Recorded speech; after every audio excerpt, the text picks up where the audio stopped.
La présence de Dieu. Quand j'ai commencé à prier, ô Dieu, change mon cercle d'influence. J'ai prié cette prière le premier jour. Je l'ai priée le deuxième jour. Le troisième jour, Dieu m'a dit, change tes points de prière. Je ne changerai jamais ton cercle.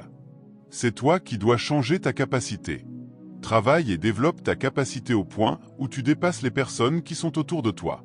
Ainsi, les personnes qui sont autour de toi ne pourront plus correspondre à ton niveau et elles se détacheront naturellement de toi. La plupart des choses que tu portes comme sujet de prière ne sont pas censées être des sujets de prière.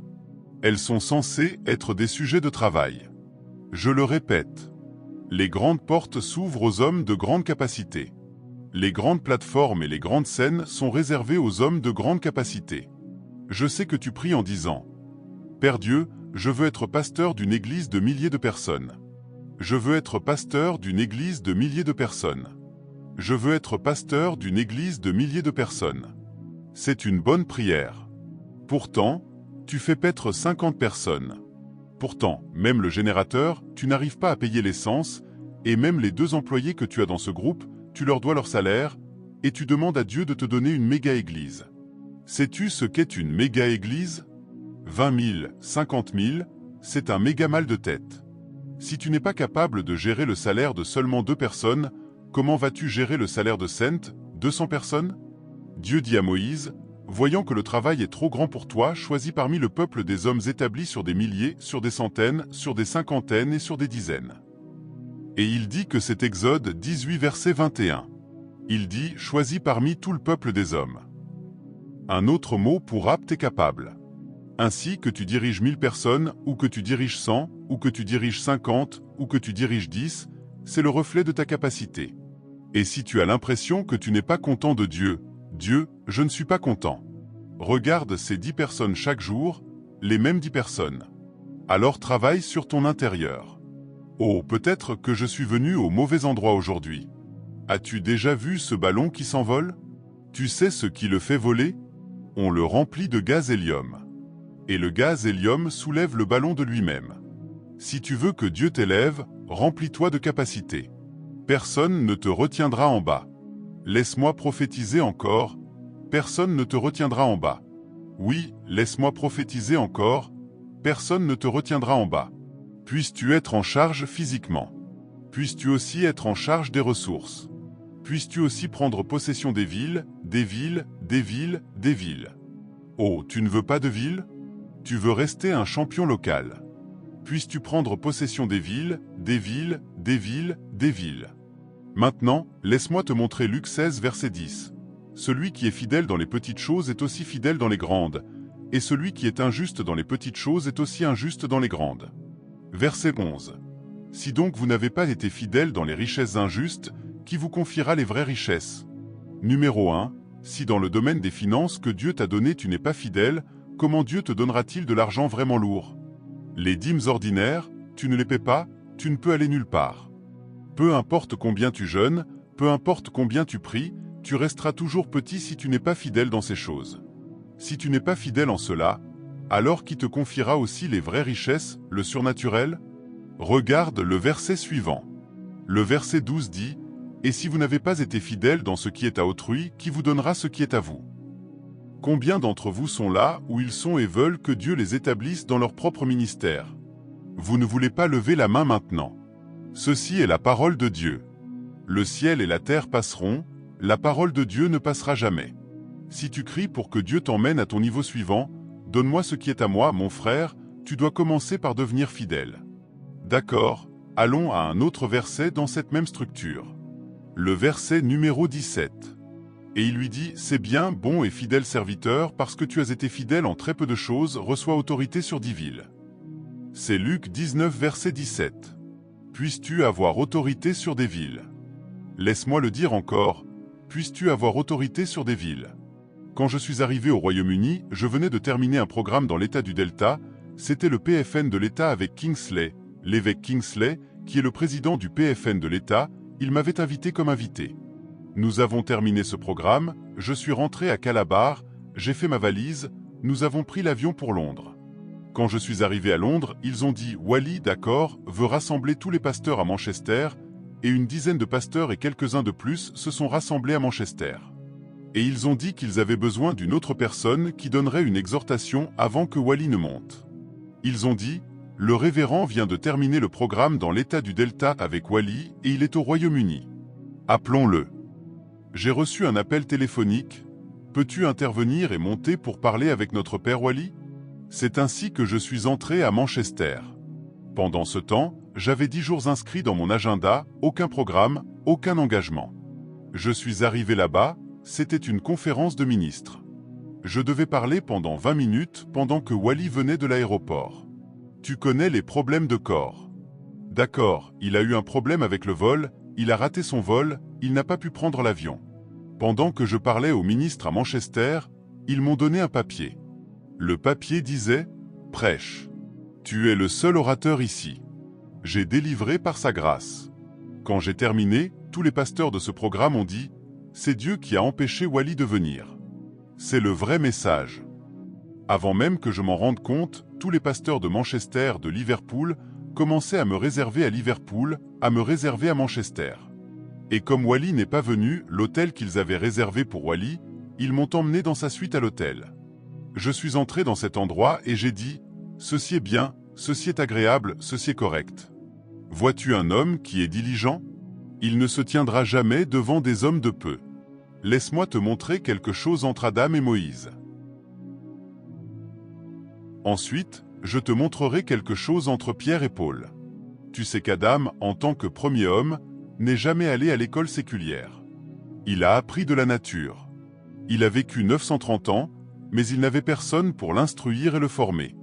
Je pensais qu'il aurait dû être celui qui écrirait le livre de la Genèse. Mais tu sais qu'Adam est mort sans aucun héritage. Le seul héritage qu'Adam a transmis, c'est le péché dans notre ADN. Ainsi, Dieu a cherché un autre homme pour écrire les 5 premiers livres, Genèse, Exode, Lévitique, Nombre, Deutéronome. Il est allé vers un homme appelé Moïse. Acte 7 verset 22 dit « Et Moïse fut instruit dans toute la sagesse des Égyptiens. » Moïse était tellement formé et compétent en philosophie, dans le domaine militaire, dans tous les domaines.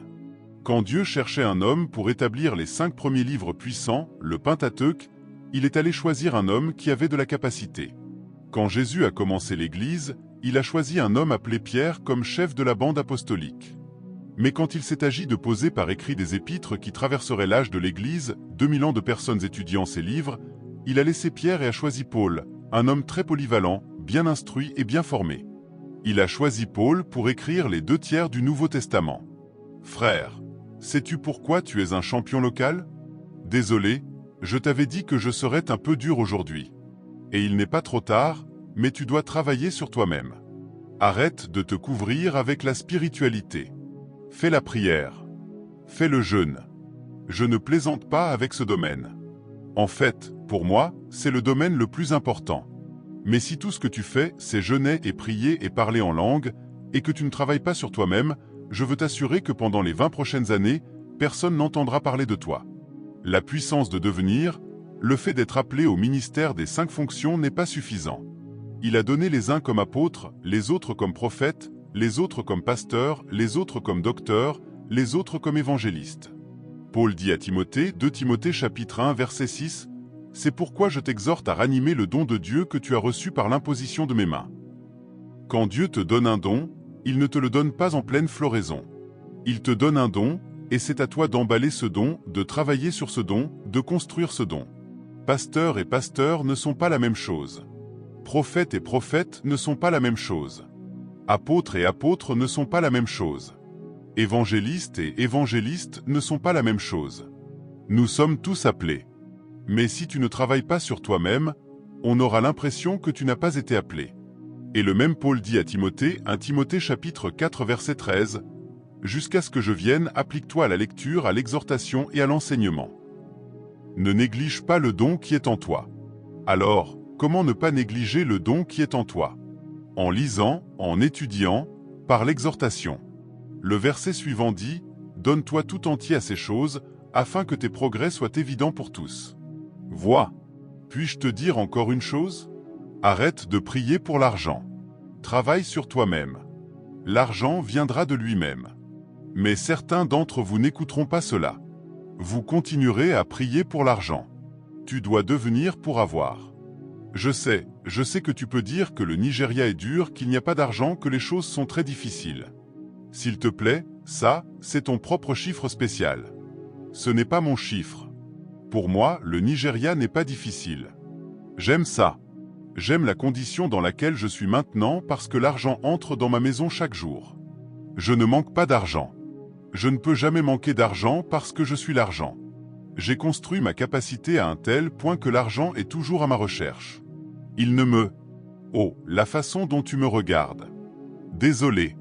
Ce n'est pas de l'orgueil. Ce sont des faits. Ce sont des réalités. Et si tu ne travailles pas sur toi-même, l'argent sera toujours un problème. Ô Jésus! Ô Jésus! Ô Jésus! Regardons Salomon. 1 Roi chapitre 4 verset 29. Et Dieu donna à Salomon de la sagesse et une intelligence extrêmement grande, et une largeur de cœur comme le sable qui est sur le bord de la mer. Verset 32. Il prononça 3000 proverbes, ce qui signifie qu'il était poète, et ses cantiques étaient au nombre de 1005, ce qui signifie qu'il était producteur de chants. Verset 33. Il parla des arbres, depuis le cèdre du Liban jusqu'à l'hysope qui sort du mur, ce qui signifie qu'il était consultant en environnement. Il parla aussi des bêtes, des oiseaux, des reptiles et des poissons. Il était consultant vétérinaire. Et de tous les peuples, on venait pour entendre la sagesse de Salomon, de la part de tous les rois de la terre.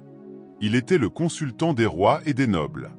Maintenant, regarde 2 Chroniques chapitre 9 verset 3. Tous les versets que j'ai lus jusqu'ici parlent de la capacité, du type de sagesse, de l'intelligence, de la profondeur de Salomon. 2 Chroniques chapitre 9 verset 13. Permets-moi de lire la Bible en version Living Bible. La Living Bible dit « Et Salomon recevait chaque année une valeur de 250 millions de dollars en or. » Salomon recevait quoi? 250 millions de dollars en or chaque année. Ô Jésus! Je parle à quelqu'un ici. L'argent ne sera jamais ton problème. L'argent coulera tellement dans ta vie, dans ton ministère, que les gens penseront que tu utilises une puissance étrange. Oui, c'est vrai. Tu utilises la puissance qui vient d'en haut. La racine de la pauvreté n'est pas externe. Elle est interne. Je sais que certains d'entre vous prient pour que Dieu vous donne une voiture. Que Dieu te donne une voiture n'est pas le problème. Peux-tu gérer une voiture? Quand Dieu voit que tu as la capacité de gérer une voiture, il te donnera la voiture. Ne prie pas pour la voiture. Construis ta capacité. La voiture viendra. La dernière église que je dirigeais, un grand homme de Dieu, je ne mentionnerai pas son nom, est venu me rendre visite un dimanche avec un tout nouveau 4x4 à pneus tout-terrain. J'étais tellement heureux. Un véhicule puissant, tout-terrain. Et je lui ai demandé comment il avait fait. Il m'a dit qu'un homme le lui avait donné, qu'un politicien l'avait acheté pour lui comme cadeau. Waouh! Un très grand homme de Dieu. J'étais si heureux. Nous avons même collecté de l'argent pour son carburant. 3 mois plus tard, il est revenu me rendre visite un autre dimanche. Il est venu en transport public. Je lui ai demandé ce qui était arrivé au 4x4. Il a dit que l'une des roues avait eu un problème et que le coût de cette roue, avant de pouvoir mettre une nouvelle roue et un nouveau pneu, était d'environ 270 000. Ainsi, pendant 2 mois, la chose est restée garée là. La chose est restée garée là. Et l'instant d'après, j'ai appris que tu l'avais vendue. Regarde, ton problème n'est pas la voiture. Tu vois ma propre voiture? C'est la mienne. 2 pneus, c'est environ un demi-million de Naira. À chaque fois que je conduis ou que je voyage, normalement je les achète 2 à la fois. Si tu avais cette voiture et que les 2 pneus s'usaient, un demi-million, frère. Mais pourtant, quand nous aurons fini ici, tu passes devant ma voiture et tu dis « Je la réclame ». J'ai décidé que je passerai plus de temps dans la chambre secrète à lire, à étudier, à télécharger, jusqu'à être tellement chargé que l'on ne pourra plus me regarder de haut. J'ai pris ma décision. Si tu viens me chercher, tu découvriras que je réponds à peine aux appels téléphoniques. Je réponds à peine aux appels. Je n'ai pas le temps pour que les gens me dérangent ici et là. Je n'ai vraiment pas trop de temps pour m'occuper des gens. Non, je suis trop occupé à travailler sur moi-même. Ainsi, chaque fois que je me présente, les gens diront « Cette chose est profonde » et ils me chercheront encore et encore et encore et encore et encore. Et c'est très douloureux et très coûteux. Je peux te dire que j'ai dormi moins de 5 heures la nuit dernière, environ 4 heures et demie. La nuit de dimanche aussi, j'ai dormi environ 4 heures et demie parce que j'ai prêché dans 3 endroits le dimanche, et chaque endroit où je prêche est un message différent. Et pour prêcher 3 messages et les délivrer dans chaque endroit, frère, tu ne peux pas dormir comme les autres. Tu dois travailler sur toi-même. Tu dois construire ta capacité. Laisse-moi conclure cela. C'était la capacité. Oui, David a reçu l'onction de Samuel, mais c'est la capacité qui l'a fait passer du buisson au palais. Il y a eu une recommandation lorsque Saul avait un problème et ils ont dit « Cherchez un homme qui peut jouer de la harpe pour t'apaiser ». Regarde ce qui s'est passé, 1 Samuel chapitre 16 verset 18. Alors l'un des serviteurs répondit et dit « Voici, j'ai vu un fils d'Isaïe, le Bethléemite. Numéro 1, il est habile à jouer. Numéro 2, c'est un vaillant homme. Numéro 3, c'est un homme de guerre. Numéro 4, il est prudent dans ses paroles. Numéro 5, c'est une belle personne. Numéro 6, et l'Éternel est avec lui. » Quel CV puissant! Laisse-moi te dire, personne ne t'introduira. C'est toi qui dois t'introduire toi-même. Puis-je te dire un petit problème que j'ai? Le petit problème que j'ai, c'est que dans les quelques endroits où je prêche, les gens me dérangent partout. Révérend Thio, s'il vous plaît, laissez-moi juste entrer dans votre sac. Portez-moi dans votre... S'il vous plaît, connectez-moi simplement. Donnez-moi l'entrée, donnons-nous une plateforme. Je ne t'appellerai pas. C'est toi qui dois te développer. C'est toi qui dois construire ta propre capacité. Si tu ne l'as pas, personne qui te connecte ne fera que cela arrive pour toi. Même quand tu arriveras là-bas, tu ne pourras pas délivrer. Tu dois le construire jusqu'à ce que les hommes te cherchent. Je t'ai dit ce soir que tu n'aimerais pas trop le message.